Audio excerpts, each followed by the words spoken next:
Hi, welcome back to Game Geeks. I'm your host, Kurt Weigel. Today, Mutants Masterminds 2nd Edition. Now, there are a lot of superhero role-playing games out there. I know because I own most of them. I have a really soft spot in my heart for supers. I'm not entirely sure why, because I haven't always had the best time playing or running a supers game. In my opinion, superhero role-playing is all about wish fulfillment. This is where you're so strong, so fast, so tough, so magically oriented, so powerful that you can do a lot of things that we as people can't really do. Mutants and Masterminds, particularly the 2nd edition, is a really interesting game because it gives you a lot of character options and a lot of builds and a lot of abilities that normally in a game would be so dizzyingly complicated that it's very hard to keep track of. This really streamlines it down and gives you a superhero game that is relatively simple. Building the characters can get complicated, but even that is not as bad as a lot of games I've seen.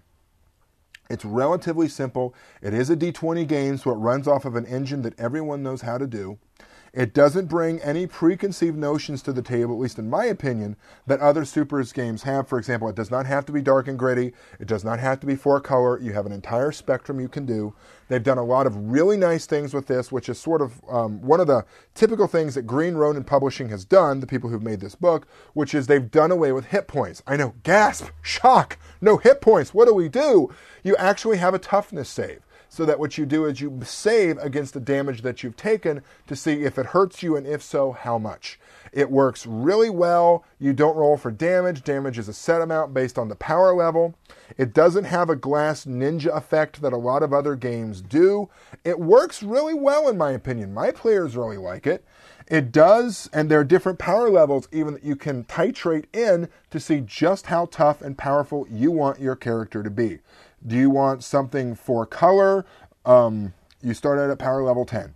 Do you want something Avengers or Ultimates or Sandman even in your comic power? You go to level 20. If you want something a lot darker, a lot grittier, a lot more street level, go for levels 4 to 5. It's a really good game that's worth looking for and getting your hands on. They've actually created a Mutants and Masterminds Superlink system so that you can actually license into using this for your own supers game. So if you have your own world or your own version of this that you actually want to publish, you can deal with Green Ronin Publishing and get that done. This is a great game for supers. If you're interested in this sort of game, I highly recommend it. If you have any other games you've seen or that you'd like to see us review, or you just want to contact us, tell us what you think about the show, please feel free to get a hold of us at knweigel@yahoo.com. For Game Geeks, I'm your host, Kurt Weigel. Good day and good gaming.